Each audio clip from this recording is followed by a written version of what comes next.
নমস্কার বন্ধুরা, চলে এলাম আর একটা নতুন ছোট গল্প নিয়ে। আজকের গল্পে আপনাদের সবাইকে থাকার জন্য অনুরোধ রইল। এই যে ইনি হলেন আমার ভাইপো বুম্বা, আপনারা একে বুম্বা দা বলতে পারেন। আজ হলো হোলি, ও আমাকে রং আনতে বলেছিল, তো রং এনেছিলাম। ও নিজেই সব কিছু বার করে নিয়ে চলে গেল, বার করে নিয়ে নিজেই বেছে নিয়ে নিল কোনগুলো ওর লাগবে। রং পেয়েও তো বুম্বা দা খুব খুশি। এদিকে আমার ভাইজিকেও কিছু রং দিয়ে দিলাম। বুম্বা আমাকে বললো যে আমার মুখটা খালি খালি লাগছে, সেই জন্য ওর নিজেই রং নিয়ে আমাকে মাখিয়ে দিল। এদিকে আবার বক্স খারাপ হয়ে গেছে বলে পাড়ার ফচকেরা চেঁচামেচি করছে।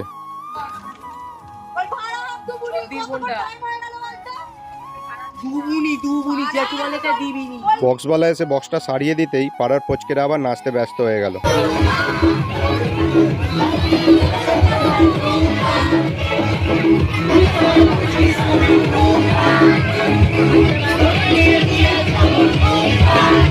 আমাদের বুম্বাদা নেচে ক্লান্ত হয়ে গেছিলো এবং চান করার জন্য বসে আছে। আমিও চান করার জন্য রেডি হয়ে গেছি এবং চললাম আমার একটা বন্ধুকে আনতে নদীতে চান করতে যাও বলে। আমার অবস্থা, ও বাবা, একদম ভূত হয়ে গেছি।